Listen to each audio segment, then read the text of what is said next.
శనివారం అంటేనే పప్పు సాంబారు ఇవే కదండి. ఈ పప్పు చారులోకి ఇలా గుత్తి వంకాయ ఫ్రైని చేసుకొని ఒక్కసారి ట్రై చేయండి. తింటుంటే ఇంకా ఇంకా తిందాం అనిపిస్తుంది. మీరు ఒక్క ప్లేట్ తాగరు. ముందుగా వంకాయల్ని 4 పార్టీషన్గా చేసుకొని ఇట్లా ముక్కలుగా కట్ చేసుకొని అందులో సాల్ట్ పెట్టేసుకోవాలి.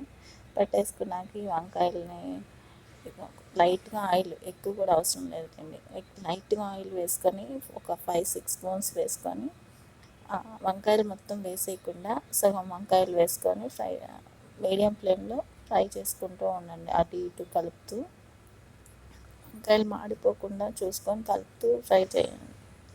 ఫ్రై చేసిన తర్వాత ఇవి ఫ్రై అయిన తర్వాత వీటిని తీసి పక్కన ఒక ప్లేట్లో పెట్టుకోవాలి. ఈలోగా వంకాయలకి స్టఫింగ్ చేసుకోవడానికి పౌడర్ని రెడీ చేసుకోవాలి. శనగపప్పులు, ఎండుమిర్చిని తీసుకొని అట్లా మిక్సీ పట్టుకొని పెట్టుకోవాలి. లైట్గా సాల్ట్ కూడా వేసుకోవాలి రుచికి తగ్గట్టు.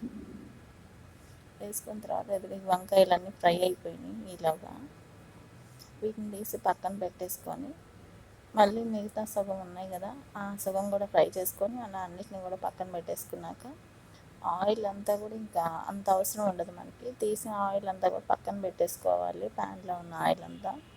ఇంకా మనం స్టఫింగ్ కోసం చేసుకున్న పౌడర్ని కూడా ఈ వంకాయలన్నింటిలోకి ఈ పౌడర్ని పెట్టేసుకోవాలి. శనగపప్పుల పొడినంతా పెట్టేసుకొని ఇట్లా మొత్తం అంతా పెట్టేసుకున్న తర్వాత లైట్గా ప్యాన్లో కొంచెం ఆయిల్ ఉంచుకోవాలి.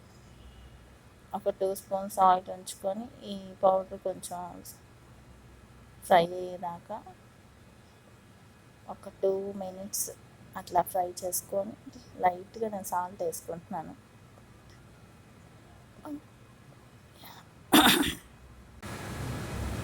లైట్గా కారం కూడా వేసుకుంటున్నాను, కొంచెం టేస్ట్ బాగుంటుందని. లైట్గా సాల్ట్, కారం వేసేసుకొని చూడండి, ఎక్కువ అవసరం లేదు, లైట్గా సాల్ట్, కారం స్మెల్ పోయేదాకా అట్లా 2 మినిట్స్ ఫ్రై చేసేసుకొని స్టవ్ ఆఫ్ చేసుకుంటే ఎంతో టేస్టీగా ఉండే గుత్తి వంకాయ వేపుడు రెడీ అయిపోయింది. మీకు కనుక నా రెసిపీ నచ్చినట్లయితే ప్లీజ్ లైక్ చేసి, షేర్ చేసి, నా ఛానల్ సబ్స్క్రైబ్ చేసి నాకు సపోర్ట్ చేయండి. ఈ ఫ్రైలో పప్పులో కానీ, పప్పుచారులోకి, సాంబార్లోకి, దేంట్లో తిన్నా ఎంతో రుచిగా ఉంటుంది.